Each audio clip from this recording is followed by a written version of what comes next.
Welcome to the Circuit of Success Podcast. The Circuit of Success Podcast. With your host, Brett Gilliland. Brett Gilliland, Visionary Wealth Advisory.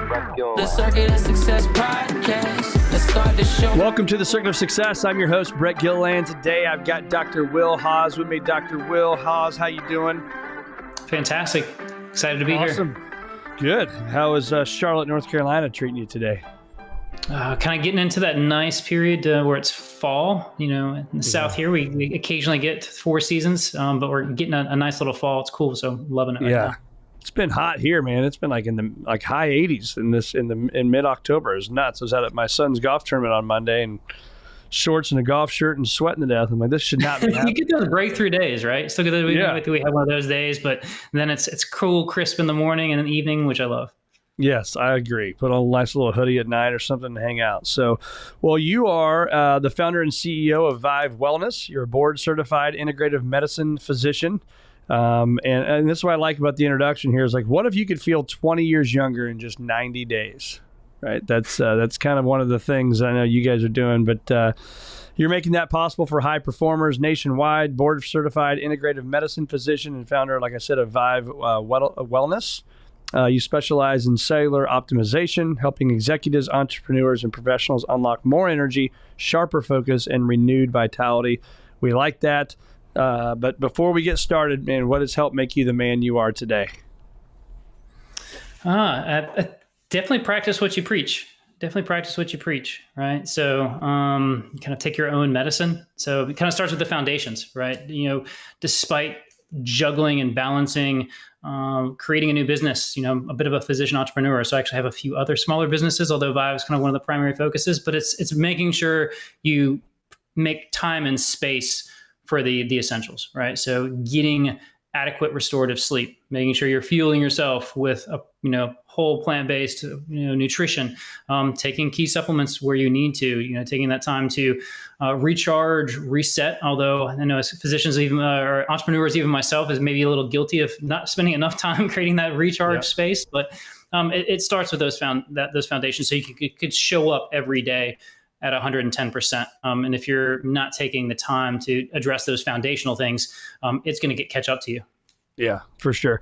So let's talk about this. Everybody talks about now, it's kind of a buzzword, if you will, is longevity, right? And I say that a lot on this podcast. And my goal is to play golf when I'm 100 years old. And so, and I will say, being active is important because I'm just going to be very, humbled here. Is I got beat. My wife and I played in a pickleball tournament this weekend, and it was a 72-year-old and an 81-year-old females that we got beat by, and. Here I am thinking, I'm 47. I'm pretty athletic.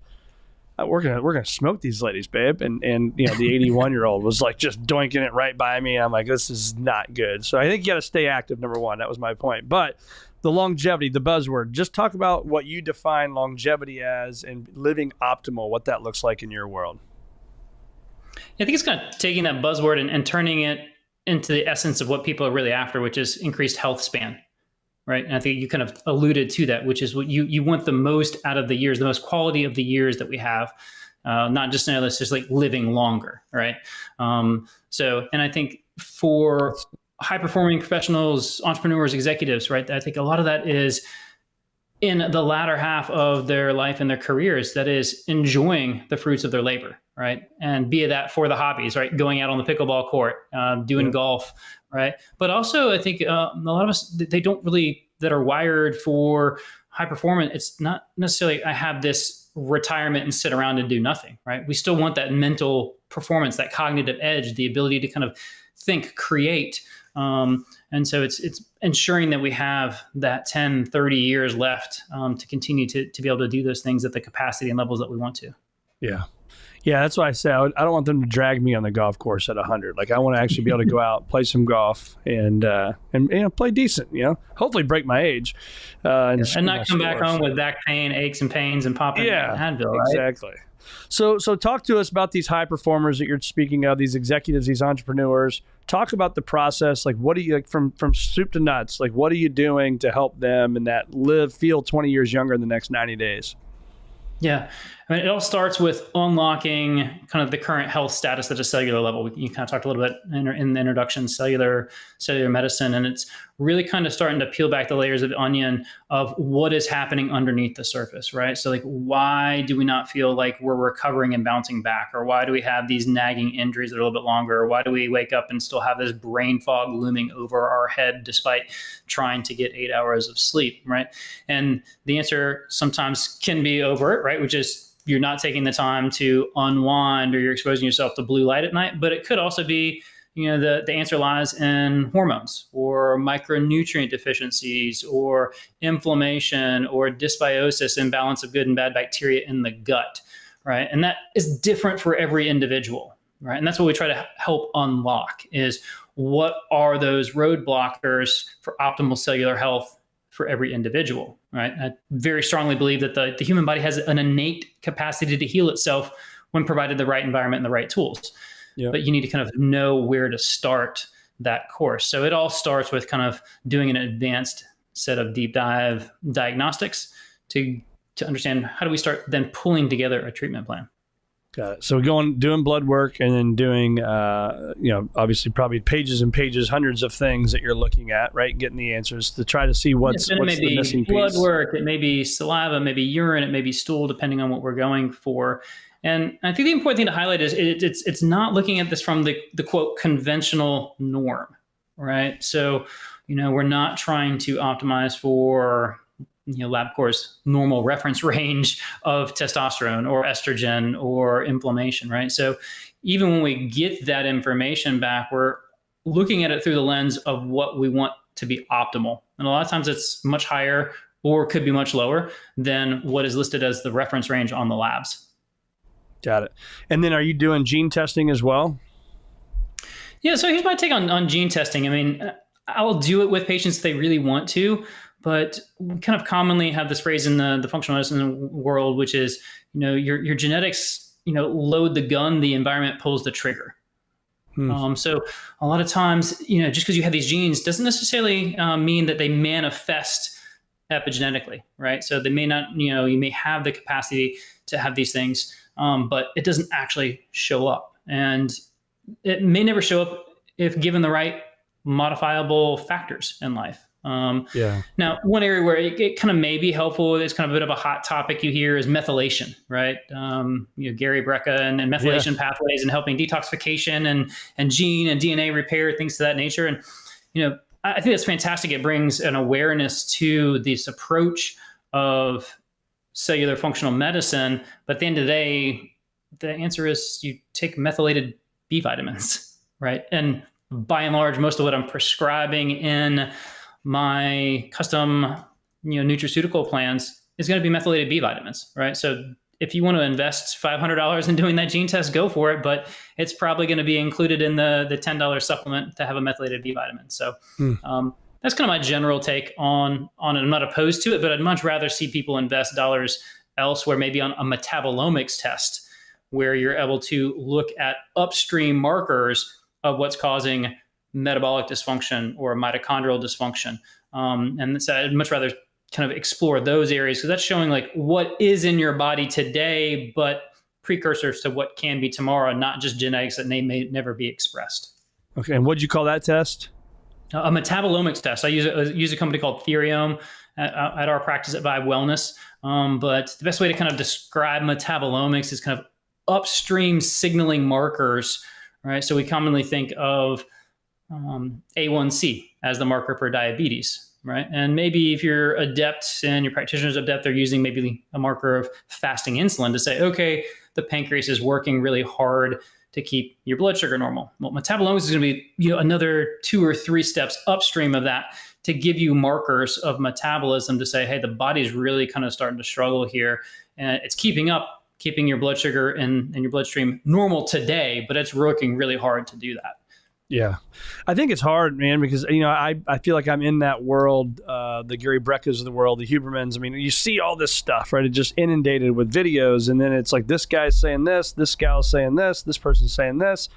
And then you have the normal folks like myself, and probably most of our listeners. I don't know what the hell that even means, right? Like, I don't know these big words. I don't know the words that we need to use and what they're even saying, but they do a really good job of making me believe it, right? So I've done the gene testing on the Gary Brecka thing, the 10X Health, and then they get in a fight, and then now like they're all doing their separate stuff, and it's like, man, there's just not like a source where you just know this is exactly what you need to do, and hopefully that's what you're doing, man, because it's frustrating for a guy that follows this stuff and does want to live and have a great health span, like you said, and live well. I just don't know what you're supposed to do. And like, so that's why when the team reached out, like, let's have a podcast, I'm like, yeah, absolutely. Because I want to dive deep into this stuff, man, and like get to the bottom of this for our listeners. Because if they're like me, they're seeing all these same people tell you to do this stuff. And at the end of the day, I'm like, okay, they're making money on the test. They're making money on the vitamins. They're making money on whatever, the blood work, all this stuff. And I'm like, is it really true? Or are we just doing it so they can make a bunch of money, which I'm fine with that, but just tell me where I need to go. So that's what I'm hopeful for today. You just tell our listeners and myself, we're successful people. We just want to live great lives. What should we be doing exactly? Yeah. So let's take the foundational things aside that we kind of talked about earlier on. You said, well, what makes you successful, right? The ability to provide your body the environment for that innate healing capacity, right? Modifying stress, deep quality, restorative sleep, right? So like I am a fan of things like those wearables, right? If it starts to give you information to change behavior. Now, if that, I have to take mine off occasionally because it does the opposite. Say it again. Yeah. I mean, mine does the opposite, right? You get a couple bad nights sleep and then you get mad at your device. Right. And then you're like paranoid when you go to sleep. You're not going to get enough deep sleep. So, sometimes you can't be a slave to the smart device. But those foundational lifestyle factors, then we alluded to after we had the foundation built, it's then looking at every individual and finding out what strings do we need to start pulling at and what areas do we need to address for that unique individual. I think part of my job, to your point, is to actually be a bit of a coach, an advocate, and a filter for that noise out there, right? Yep. Which is that the right application or tool for you, right? Is that greens supplement actually needed for you? Maybe, maybe not, right? Depending on your micronutrient testing, right? Do you have already the right balance of amino acids and phytonutrients? And if the answer is yes, then I might say, based upon what I'm seeing in your system, that may not actually be a good tool, despite what you're seeing out there on social media and being kind of pushed there, right? So kind of working with a physician, a functional medicine, integrative, there's another kind of rabbit hole of words, right? Is it integrative, functional, cellular medicine, longevity medicine, but somebody who's adept at doing more deep dive blood work and analysis. From there, you can then kind of start customizing and pulling together tools to address the root cause. And that's really what we're after, is like, what is the root cause of dysfunction? And there are patterns, certainly, but there's a lot of individual variability and a lot of different things in life that feed into that. So it's making sure you find a partner you can work with to sort through that noise and kind of customize it and drive it in onto the individual in front of them, and let the numbers guide them into making a treatment plan, which may include optimizing your hormones, right? Especially as we kind of age, we know, especially in men, testosterone levels decline by 1% to 2% every year. Right. So between 40 and 50, right, there might be a natural 10% drop. Throw in microplastics into that picture, and that might be more like 3, 4, 5% decline. So it might mean that we need to address things like hormone levels. It might mean that we then need to modulate inflammation pathways. And that's where you might leverage and tap into some of those cool tech devices that we have at VYVE, or you can even do at home, right? So not everyone necessarily needs a red light panel. But if your inflammation levels are really high and you're having delayed recovery and muscle soreness, might be a fantastic tool, right? Yeah. On the flip side, we might be leveraging some peptide therapies. So what is that? So talk about that for a second. So what is a peptide therapy? I think peptide is kind of the foundation around cellular medicine, and where you are using small molecules, these sequences, small sequences of amino acids. Technically, they're less than 50 amino acids sequences, or shorter, that have the ability to modulate different cellular pathways within the body, right? So unpacking that, let's take the example of a peptide that everyone's familiar with, semaglutide, Ozempic, Wegovy, right? That's an example of a peptide. Now, glucagon-like one peptide produced by our intestinal cells. Our body already makes these and produces them. And it has a role kind of at a high level of coordinating and facilitating metabolism and optimizing metabolic pathways within the body. It helps your body process blood sugar better and utilize insulin better. It helps your body kind of process body fat and communicates with the hormones in the brain that regulate appetite, right? So that's one example of a peptide. And there's different... The weight loss control, is that what you're talking about? That's the Ozempic? Is that what it's called? Yep. Yeah, the Ozempics, the Wegovy, and the Mounjaro, Zepbounds of the world, right? But on the flip side, there's other peptides that regulate other cellular pathways, right? So you have that nagging back pain injury that kind of gets flared every once in a while when you go to the golf course, right? Yeah, that might be a totally different peptide that you're kind of working with to reduce inflammation, injury, tissue repair. So there's kind of, I think, different buckets of peptides we can use to kind of facilitate kind of the cellular pathways within the body. Yeah. And those, once you're on those, like, what's the long-term effect? Or maybe they don't know, they haven't been out long enough. Like, what's the long-term effect? And once you start, do you have to stay on it forever? It kind of depends on the peptide and the condition and why you're using that peptide, right? In my world, a lot of times we're using them to tap into the body's healing capacity and then eventually kind of remove them. I think if you want to use the example of the GLP-1s, which I think here's kind of where you're probably going with that question, which is like, hey, once you start these things, do you need to be on them forever? My goal is always to get my patients back off of them. It's, can we help the body reset the cellular communication pathways to optimize metabolism and gradually pull that off, assuming you're doing the right lifestyle things that we talked about earlier, right? So you're doing resistance exercise training and building good quality lean muscle mass, right? You're getting adequate protein intake and good quality carbohydrate selection in the form of fiber-rich vegetables, right?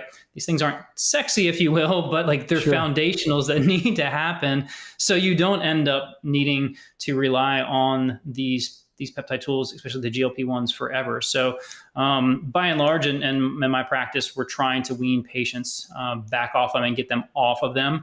And then other peptides you cycle, right? So sometimes I may cycle in and out. So, if you develop an overuse injury with your elbow, right, we may use a peptide to reduce inflammation and injury repair for a 90-day period. And then we pull that back off because you've done the physical therapy and the strengthening exercises and tweaked your golf swing. And so that you don't kind of re-injure that. So some of them are cycled. Now, if you have an individual with, let's say, an autoimmune condition, right? Let's say an inflammatory bowel, or there's a lot of inflammation going on in their gut. And we might use an immune regulating peptide for much longer periods of time, several years, until we kind of get that back under control. So again, you're hearing and seeing a theme of personalization to every patient, every person, and every story.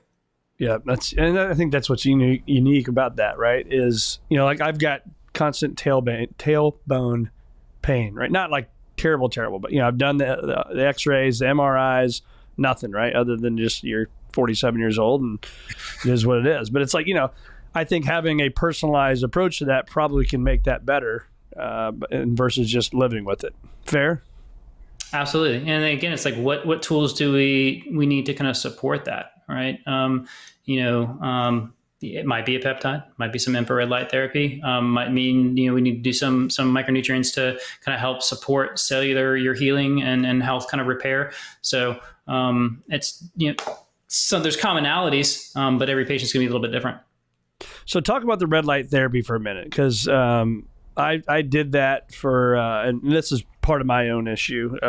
Anybody that knows me, my attention span is pretty short, right? And so I like to see quick results, which doesn't happen. But so when would you actually, and will you actually feel different by using red light therapy? And again, I'm assuming it's different for everybody, right? But I did it for like 5 straight days where I'd sit there for like 25 minutes in the actual bed. I didn't feel one bit of difference in the tailbone or anything. Obviously, that's not fair. 5 days. So what would the process look like for that? And what is it actually doing to our body? Yeah, so some of these tools need to stack over time, right? Which is, I have a very powerful infrared bed in our office, and I may only see kind of acute relief and benefit for somebody who may have like spasmed their back, right? Like they pulled a muscle, and that might be an instance where somebody actually walks out that day feeling a little better, right? But if you have a little more of a chronic injury, that might be one tool among many that you have to stack together, right? But in answer to your question, the infrared light. They're wavelengths of light that penetrate deeper under the skin into the cells, specifically the mitochondrial cells. They do a fantastic job of activating the cells that produce ATP or energy. And why is that important for injuries? Well, you need a lot of energy for the healing and repair regeneration process, right? So it's kind of bombarding these cells with light to facilitate supporting the energy production, right? They do also downregulate inflammatory pathways within the body, right? But if you have a chronic injury kind of going on, we might need to target and activate stronger repair mechanisms, right? I might need to be leveraging things like hyperbaric oxygen therapy, which has the ability to activate your body's own innate stem cells, the cells that have the ability to regenerate and repair and signal tissues that we need to actually do repair and not just downregulate inflammation, which might be something that you need for a more chronic or long-term injury, right? You may be going down the route of, do we need to explore direct administration of things like platelet-rich plasma or stem cells themselves directly to those areas of injury, right? So hopefully kind of getting a landscape of idea of like the different tools now that we kind of pull together for every individual. Love red light, but to me, it's a little bit more of a supporting tool as we start layering in other things to facilitate that regeneration repair process for chronic nagging injuries like your tailbone. Got it. That makes sense. So let's talk about, people that maybe they're listening to this that aren't going to go and spend thousands of dollars and all this money to, get all these tests done. Obviously you got sleep, you've got nutrition, you got exercise. So we know those three things are big. We know water intake is big, right? So those things are all free to do, right? You can do push-ups. You don't have to have a weight. You don't have to have a gym. But what are the basics? Besides those, is there anything else that we need to be doing? And then dive into, sorry, there's a bunch of questions in this question, but for me, like this perfection mentality of like, I feel like one of the things that holds me back from working out as much as I should, resistance-wise, is I don't know exactly what all I should be doing. Does it really matter? Can I just go to the gym and as long as I'm moving, pushing, pulling, doing something, is that okay? I think a theme that we've kind of talked about is fundamentals, right? And I think you just highlighted the importance of fundamentals, especially in an area of exercise training, right? And the foundations are multi-joint movements, right? And you hit the nail on the head, right? Which is, the very first thing is, am I doing kind of the right exercise selection? And you can get really in the weeds on some of the exercise types and see something catch you on Instagram. This is the new best way to deadlift, right? But the thing is, like, you're doing a hinge exercise, right? And the importance is that you're going in there and doing it. And then from there, you can then figure out how do you structure the exercise plan based upon how many days you have to work out. Right? So one of the questions I have that I'll commonly ask with my patients is like, okay, like realistically, how many days do you have in the gym? All right. And they'll be like, oh, I can work out 4 days a week. And then I'll say, okay, on a scale of 1 to 10, are you kind of like 9 out of 10 committed to being 4 days a week? They're like, no, like 2 days a week. I was like, okay, all right. If you can tell me like you're 95% at 2 days a week, let's build out a plan for those 2 days a week. And that might look very different than somebody who can commit to the gym 4 days a week, but it does come down to the foundations of multi-joint movements, pushes, pulls, those sorts of things, not kind of doing some crazy exercise on a Bosu ball with your arms, right? Right. So it's, again, not so sexy foundational stuff, squats, deadlifts, pushes, rows, kind of pulls, those sorts of things. And then I think that the area where I see a lot of my patients miss the mark on that, which is they invested the time to go do the exercise, and then they miss the critical window of muscle rebuilding, right?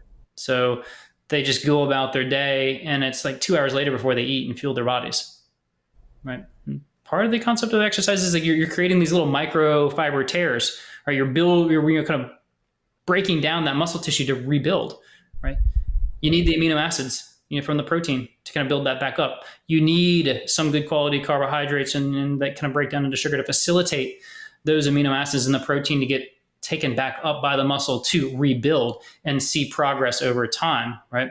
So is the consistency of showing up to the gym twice a week, every week and week out, right? The to your point, the kind of discipline and focus to do the same thing and see incremental progress, but don't miss the fundamentals of, okay, I spent time going to the gym and now it's time to refuel the body with enough protein and amino acids and quality carbs to rebuild that muscle. I see that missed very commonly. So that's kind of maybe one talking point on the exercise. You kind of asked maybe some other lifestyle things beyond getting sleep, which I think the benefit of sleep as it relates to a bigger conversation around circadian rhythms is important, right? Yep. And I do think this is one thing that, does get some attention in social media that I think there's a lot of credence to and doesn't cost a lot of money. And that is kind of living in harmony with the world around us and capturing circadian rhythms, right? So that first morning light exposure, right? I'm getting that. And spending time kind of grounded outside first in the morning. It's a 5-minute investment. Yeah. Yeah. And then on the flip side of the back end of the day, right? Doing the same thing in the back end of the day, going for a short 5-10 minute walk after dinner as the sun sets, right? Obviously that can be more challenging in some areas of the country than others. But again, now you're kind of getting signals and cues from the outside world and the light that, okay, it's dusk time, which then kind of starts, to kind of facilitate the processes in the pineal gland in the brain to start saying, okay, it's time to unwind. And just kind of living in that arc of the day has a pretty tremendous impact with a minimal investment of time, long as we're consistent with it. Yeah. Talk about meditation, sauna use. How important is that? That's that whole kind of stress modulation, kind of that cortisol regulation, right? That is so prevalent in entrepreneurs and high performers and executives, right? Like we're on if we don't create that space. So meditation is kind of a tough one for type A individuals, right? I'm guilty of it. Just making that time and space to do nothing is probably one of the most challenging things, right? And it is. I just want to constantly be on. So for myself, I found the only way to really make that work is I had to leverage some tech gadgets, whether that be there's a couple really fantastic ones out there. I'm not kind of supporting any one particular, but one that kind of comes to mind is one of the gadgets that you kind of put on your ears and it has kind of a light brain tap. You've kind of seen brain tapping out there, but that is a cool device that works on giving audio and visual feedback to kind of create these different states of either relaxation or even focus or calm or sleep. And so that was the way I kind of forced myself to take time to do that, because kind of sitting there doing a breath work activity, I'd get real restless and I couldn't get my brain to kind of quiet down long enough to get the benefit. So that could be a great tool for individuals who struggle with that same thing. So sauna, meditation. How about the cold plunge? Talk to us about that, because obviously that's everywhere. Everybody that's on Instagram that follows anybody with health stuff, you hear that all the time. Is that truly legit? Yeah, I mean, the literature is there to kind of support it, although there is some kind of controversy kind of coming out, whether, is there gender specific? Does it actually harm females or help females? I view contrast therapy in the context of this 80-20 concept that you alluded to before, which is, right, we only have so many hours in the day, right? And only so many resources to invest, right? If you were going to say, okay, you can spend $20,000 on a really good sauna in your home because you need the consistency to do it every, 5 days a week, day in and day out. And you're not likely to go to a franchise place to go do sauna every day because that's not realistic either. Right? I'd much rather you see you take that $20,000 and invest it elsewhere to identify, maybe the fact that you have some cellular dysfunction or hormonal imbalances and address those first. I think you'll get a lot more leverage there. More bang for the buck. That's assuming you have all the other boxes you haven't checked all the other boxes for some of the things that we talked about. So I'm definitely not anti cold plunging and sauna, but to me, they should be like on the bottom of the list of things that we're kind of thinking about to really leverage. Because if you're not getting 8 hours of sleep every night, I don't think your cold plunge is going to undo that. That's a great point. Great point. Yeah, and if your nutrition sucks, it's not going to undo that. And if you're not exercising, it's not going to do that. You're not hydrated enough. But also, if I'm not doing the blood work to know what the hell's going on inside my body, the sauna's not going to redirect it either, right? Yeah. I mean, and if you're eating poor quality, processed foods, and you don't know about your methylation pathways, and you're not taking a methylated B complex, right? I don't care how much time you're spending in that sauna, right? You're just putting poor toxins in the body, trying to get your body to detox them. Just don't put toxins in the body in the first place. So would you recommend, because that's second or third time you've talked about this methylated B complex, would you recommend, and this is really tough, so this is me saying this, not you as a physician, could everybody just take a methylated B complex and would that help? I mean, if you're taking a good quality multivitamin, pick up the label, look at the back, chances are there's a methylated B complex in there, right? And I think by some estimates, somewhere between 20 to 30%, depending on what literature you look at, walk around with some sort of methylation defect in their genes of the population, right? So it's fairly prevalent, right? And so I think I just say my general advice to my patients is if you're investing the dollars and you're remembering to take it every day, get a good quality multi-nutrient that is just already has methylated B12, methylated folate, some of these activated forms of B vitamins, as opposed to taking one that doesn't have it. Okay. And what about creatine? Talk about that. It's a new hot topic that's been around for a long time. I can remember, as a high school athlete, my mom saying like, don't take creatine, you're going to blow your kidneys or something, right? We didn't know as much about that then, but creatine has a lot of fantastic properties to it. And I think one of the things that we know from years in the bodybuilding community is it's actually a cell hydrator.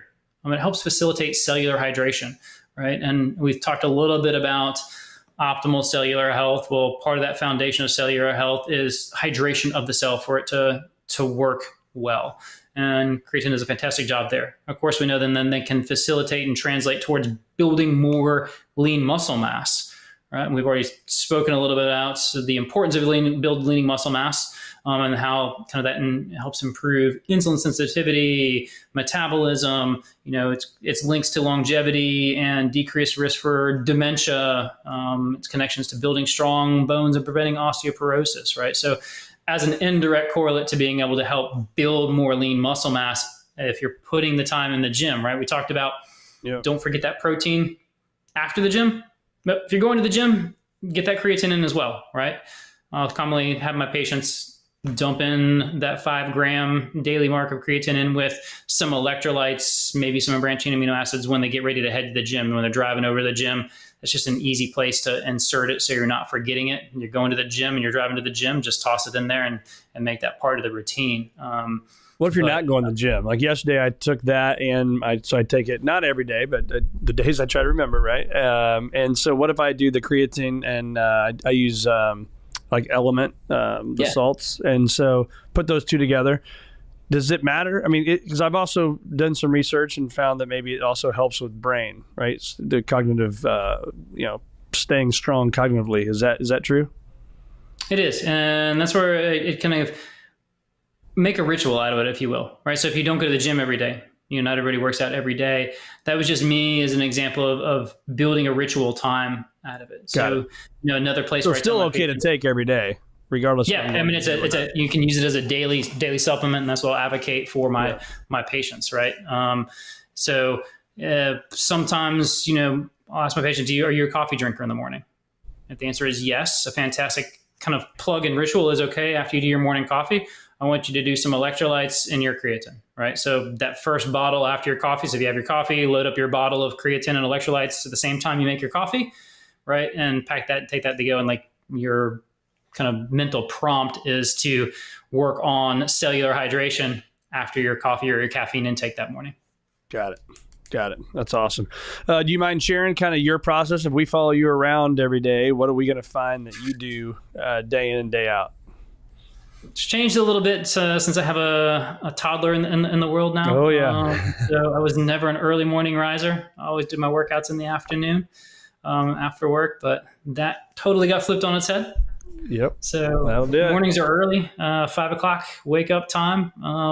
That's what I'll kind of start that kind of my routine with. So I kind of do my coffee, some ketone esters as well. We didn't really explore that, but these are kind of exogenous, meaning you can actually kind of take in liquid form kind of ketones to keep that intermittent fast going on a little longer and use that as a fuel source for your exercise, since I now have to exercise in the morning because it's my quiet time, protected time before the day starts and the toddler gets up at 7. So, if I'm cycling some peptides in, that's usually kind of getting the peptides kind of administered as I kind of prepare that coffee and ketone esters. And I might do 1 or 2 really important kind of outlining for the day of key things that needs to be done. I find that kind of helps me like mentally prepare for the day. And then I can actually go into my workout without like thinking through, oh, here's all the things I need to do. Right. It's I guess in a way, a form of meditation, journaling, it's kind of,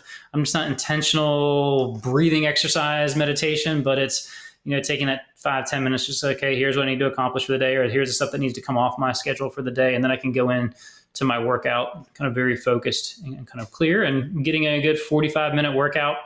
I usually make my split between 3 to 4 days strength, 3 to 4 days a week cardio, depending on what I'm trying to focus on at the time. But I'm kind of squeezing in a 45-minute workout in, structured, finishing up with a few yoga poses and stretches, trying to get some breath work in, and then off to the races for the day.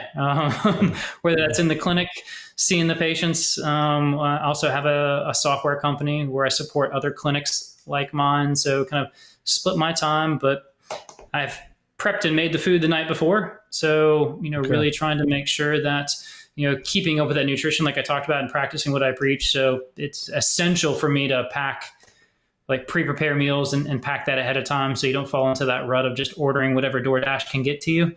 And whatever's kind of hidden into that, even if you're trying to choose clean restaurants. And then it's get home and spend some good quality family time, right? Trying to make use of kind of that little 2 hour window before the day kind of starts to unwind. Blue light blocking glasses go on at night when toddler goes down to bed. That's my mental visual cue. Throw those blue light blocking glasses on so I don't forget to do that every evening. Melatonin is probably a nightly routine for me as well, a little sublingual melatonin. So it kind of mimics the natural release peak and drop of melatonin that we should be getting. So that's a little bit of a day in the life. Nice. I like that. Thank you for sharing. Tell our listeners about VYVE Wellness.